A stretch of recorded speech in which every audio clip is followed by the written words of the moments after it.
Now we will show you how to use the real-time curve function.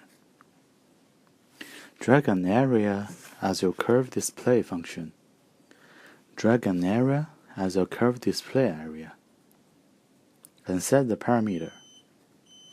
Y center means the y coordinate of curve center. VD central means the value of the curve's center. And you can also calculate the vertical axis magnification according to the formula in User's Manual. Page 64. YE means the y coordinate of the top left corner.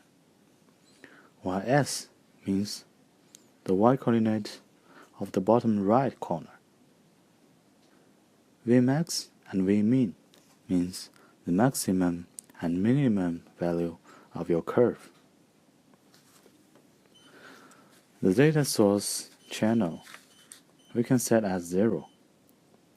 Horizontal interval means the x distance between the 2 points.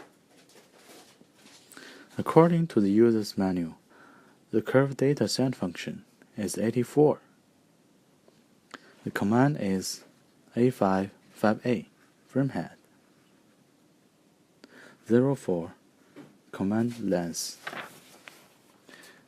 84 write the curve buffer. 01 the channel number.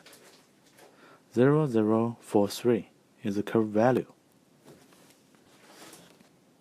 We can repeat sending the different value and let the system draw a real-time curve, or just send a series data to draw a full curve in one time.